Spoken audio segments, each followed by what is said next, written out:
Hey, once again, back with another shoe review. Coming up, shoe review, Hoka Infinite.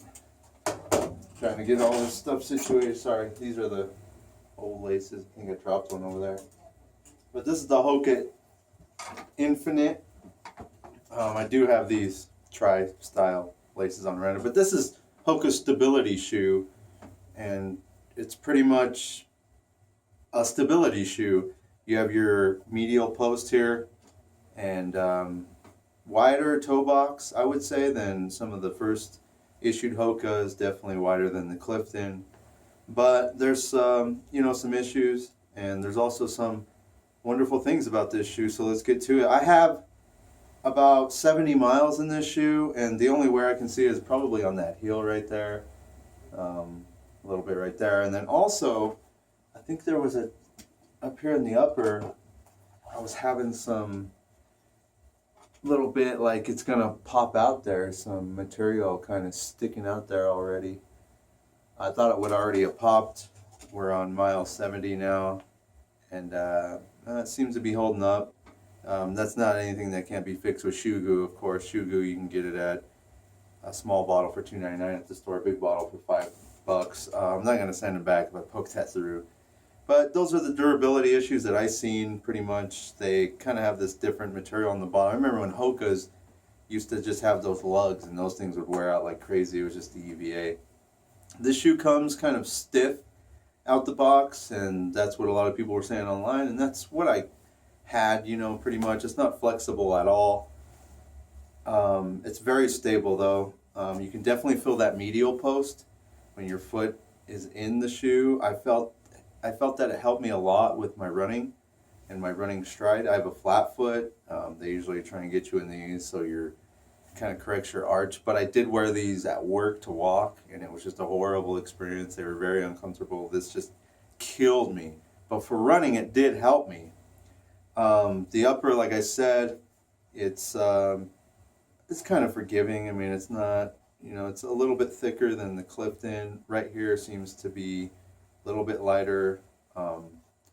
Like I said, it did come a little stiff, but after a few runs, it did break in. I did run it on the trail, and it did pick up after a rainy day. It did pick up a lot of mud in here and along the edges, but it was real groom trail, so that's the type of trail I run it in. So I mean, it's definitely a road specific shoe. I did not get no turning or no on turns, going around turns, so it's definitely stable platform, but that medial post just digs into your foot.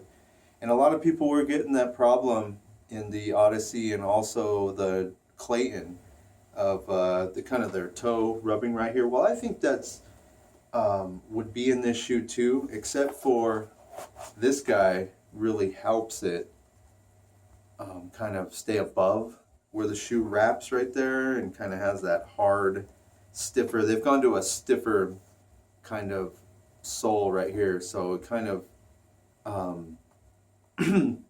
people get their toes rubbed, and I got my toe rubbed because I took this sole out, which is the thick sole they're using in this one, which actually weighs an ounce. I'll weigh that in a moment. And I put a lighter sole on here so I could race in it. And then the next day I ran 6 miles in it, and I got that same problem that I was getting with the Odyssey. Now I didn't run in the Clayton, but a lot of people were getting that problem right here. So I got that problem with a lower insole. So maybe if you got a nicer, thicker, plusher insole, that would fix your problem in the Clayton. And also, I wouldn't advise taking this out, even though I did, just for racing, and I forgot to put the original back in. Now, the only reason why I have the tri-laces on is because I need to slip in and out of my shoes in the morning to just be quick, get up, go for my run, come back. I mean, there's a weight discrepancy of about 0.3, and I'll also weigh the laces. The laces are a little lighter, and I really like the laces that came with it. Kind of like a thin style lace, kind of tied down the shoe pretty tight. I always double knot it though, so I don't know what it would be, just a simple tie. Probably it might come apart, I don't know. I don't do that though, so I put these tri-laces on, so it holds me snug in the shoe. I really like how deep the cup is back here. Some people don't like that. I really like that because I have Achilles problems sometimes, and anything with a deep heel that keeps me locked in really helps me. These do run kind of big. I noticed that these are size 11. I don't wear size 11 in shoes anymore. and they fit like 11 and a half to me. I had all the extra space I wanted in the toe.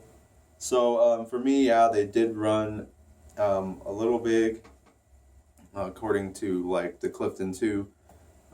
But I would advise you to try them on, of course, different feet, different people. But I mean, to run in, I would say it's a very comfortable shoe, but it's a very stiff and rigid shoe that helps your stride if you're a flat-footed person, and then it has that huge medial post.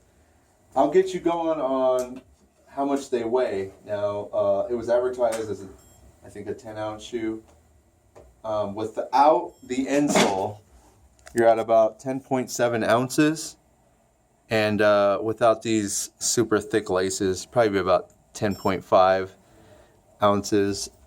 And I'll show you how much that insole, and they've been using these insoles since the Clifton 2. They changed, their insoles to this really thick type of insole. And the insole is an ounce itself. So you could also, if you have the Clifton 2s, people were complaining about the weight, you can actually take that out and put one of those old ones that used to come with the older models. And those are only about 0.3. But yeah, I mean, this is, an ounce. The shoe itself with these laces weighs 10.7. I mean, plus this thick insole. It's going to put it at about 11.6. So if you're looking to try and make it lighter, you can change the insole. I wouldn't advise that though, because you don't get that rubbing on your toe. So, it's definitely heavier than they had advertised. I think it's mostly because of that insole. But I mean, for a trainer, something to train in. I did race twice in this shoe, and it did feel a little clunky on the racing side, but it wasn't terrible. And a little bit stiffer than some of the other models, and that's just what they're going with nowadays. So this is the Hoka Infinite. If you have any questions, let me know.